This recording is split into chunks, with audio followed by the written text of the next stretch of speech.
Salut à tous, on va se retrouver pour une petite vidéo en restauration qui sera assez brève.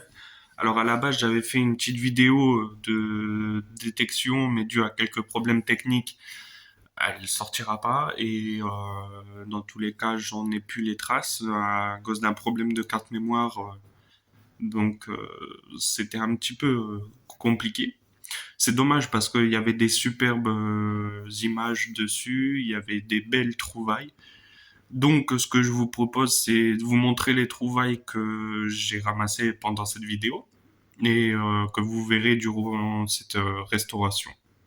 Donc, je vais vous montrer ça tout de suite. Donc, durant cette petite détection, j'ai trouvé trois petites ogives. Il y en a une qui est en bon état apparemment.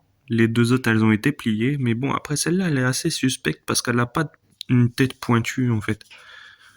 Et si on met à côté, après il faudrait que je vérifie, mais pour moi ça me semble être une ogive, hein. Mais elle a une forme assez particulière, elle part carrément en S. Donc on nettoiera et puis on trouvera. Après là j'ai un gros bouton, il est superbe. Je sais pas quel type de bouton que c'est, hein. On verra ça au nettoyage, ce que ça nous donnera. Mais il y avait eu un bon son. J'ai trouvé une très très belle pièce, un franc de 1960, je crois, quelque chose comme ça.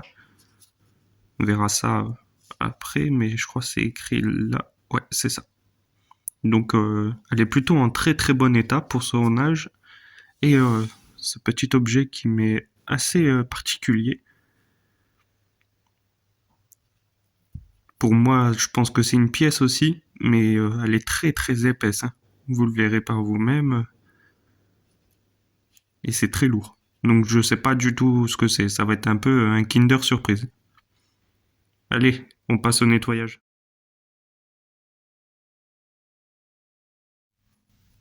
Alors là, je viens de finir de nettoyer les ogives, hein. Donc celle-là, on voit elle est quand même assez bien préservée. Celle-là, elle est complètement morte. On voit qu'elle est rongée et elles ont pas du tout les mêmes couleurs, donc elles sont un peu plus vieilles d'ailleurs. La peinture qui est un peu écaillée, elle est un peu d'aspect poreuse. Celle-là, c'est pareil. Là, on voit qu'il y a un petit impact dessus, quand même sympathique. Ça me fait rire. J'en ai beaucoup comme ça qui ont un peu la tête incurvée. Mais voilà. Du coup, on a des belles petites ogives. Donc voici ma petite pièce d'un franc, qui est plutôt pas mal.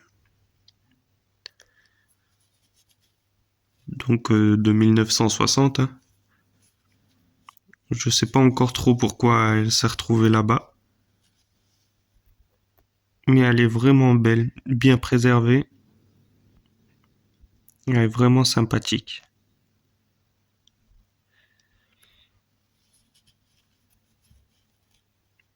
Ma première pièce aussi bien préservée.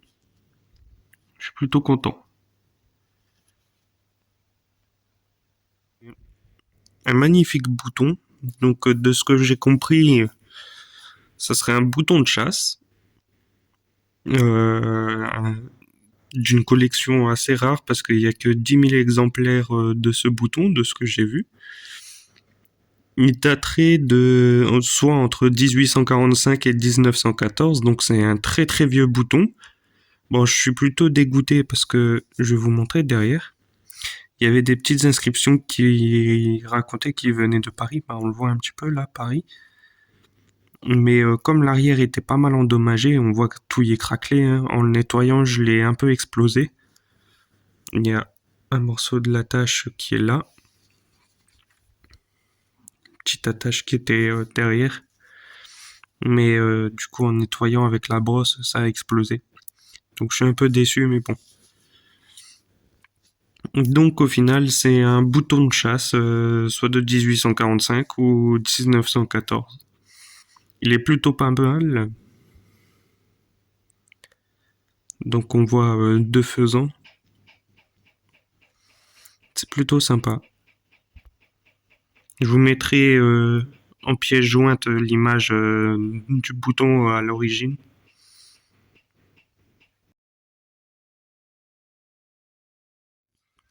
Donc pour moi, ça serait potentiellement une pièce, mais son origine, j'en ai vraiment aucune idée.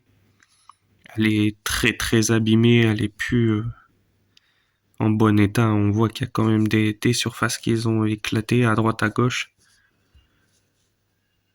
Après, je dirais pièce en argent, potentiellement. Elle est vachement lourde, vachement épaisse. Je saurais pas trop dire l'origine que c'est. Le mieux, c'est que je me renseigne auprès de Fabrice, c'est lui qui s'y connaît le mieux en pièces, hein, mais y a aucun indice. Donc, je saurais pas vraiment donner des détails intéressants par rapport à cela, quoi. Elle est bien abîmée, quoi. Je vais essayer de me renseigner, mais franchement, j'ai aucune idée.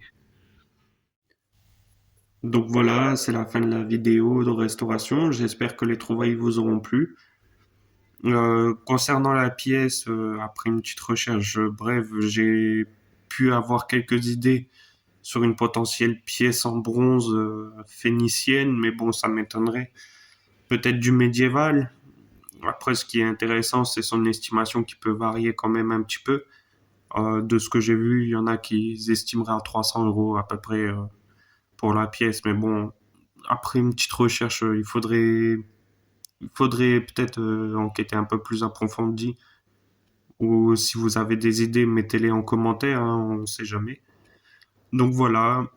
Après, j'ai d'autres détections de prévues. J'espère que j'aurai pas de soucis ou de problèmes techniques au niveau de la détection. Puis je vous tiens au courant. Voilà. Laissez des commentaires, abonnez-vous et puis likez la vidéo. Ciao, ciao.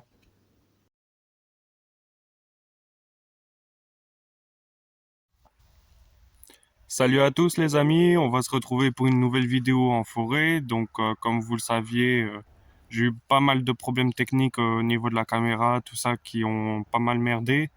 J'ai perdu beaucoup de vidéos. Donc là on se retrouve, comme vous le voyez derrière moi, en forêt. C'est la première forêt qu'on avait faite et celle que j'avais fait et que ça a pas mal bugué. Donc j'ai décidé de revenir sur mes pas avec un peu de chance, sûrement trouver des très belles trouvailles comme j'avais eu et potentiellement refaire un bon contenu que je devais avoir. Donc voilà, à tout de suite. C'est du ferreux, je sais pas trop ce que c'est, ça ressemble un peu au fer à bovin ou bien on dirait un cache-œil pour les chevaux, mais je sais pas trop ce que ça peut être. Là il y a une sorte de petite attache, là c'est plat, il y a des clous, hein, je vous le dis, au cas où. Mais ouais, ça ressemble un peu à un fer à bovin en pleine forêt. Je sais pas trop ce qu'il fout là. À chaque fois, je les trouve en pleine forêt. Donc voilà. Bon, c'est du ferreux, hein, mais on peut pas gagner à tous les coups. Alors là, je viens de trouver quelque chose de plutôt intéressant que j'avais pas encore eu.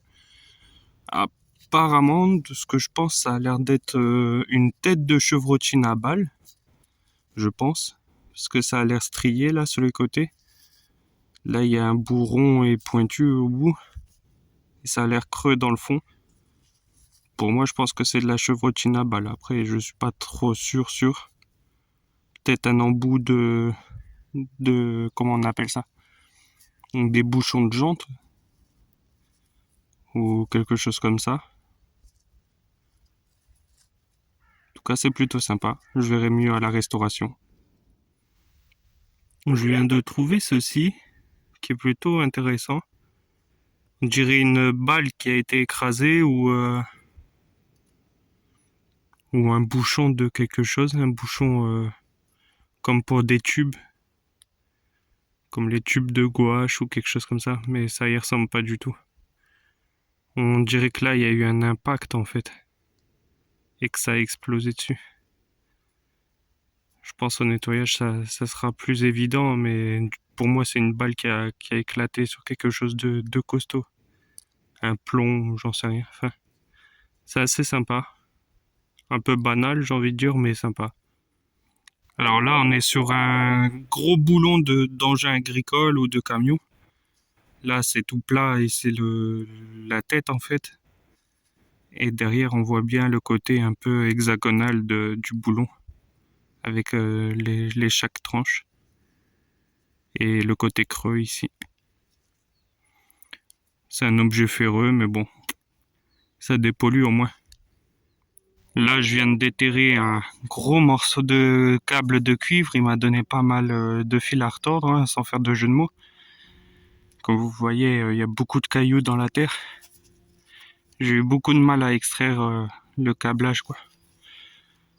Et c'est du gros câble épais.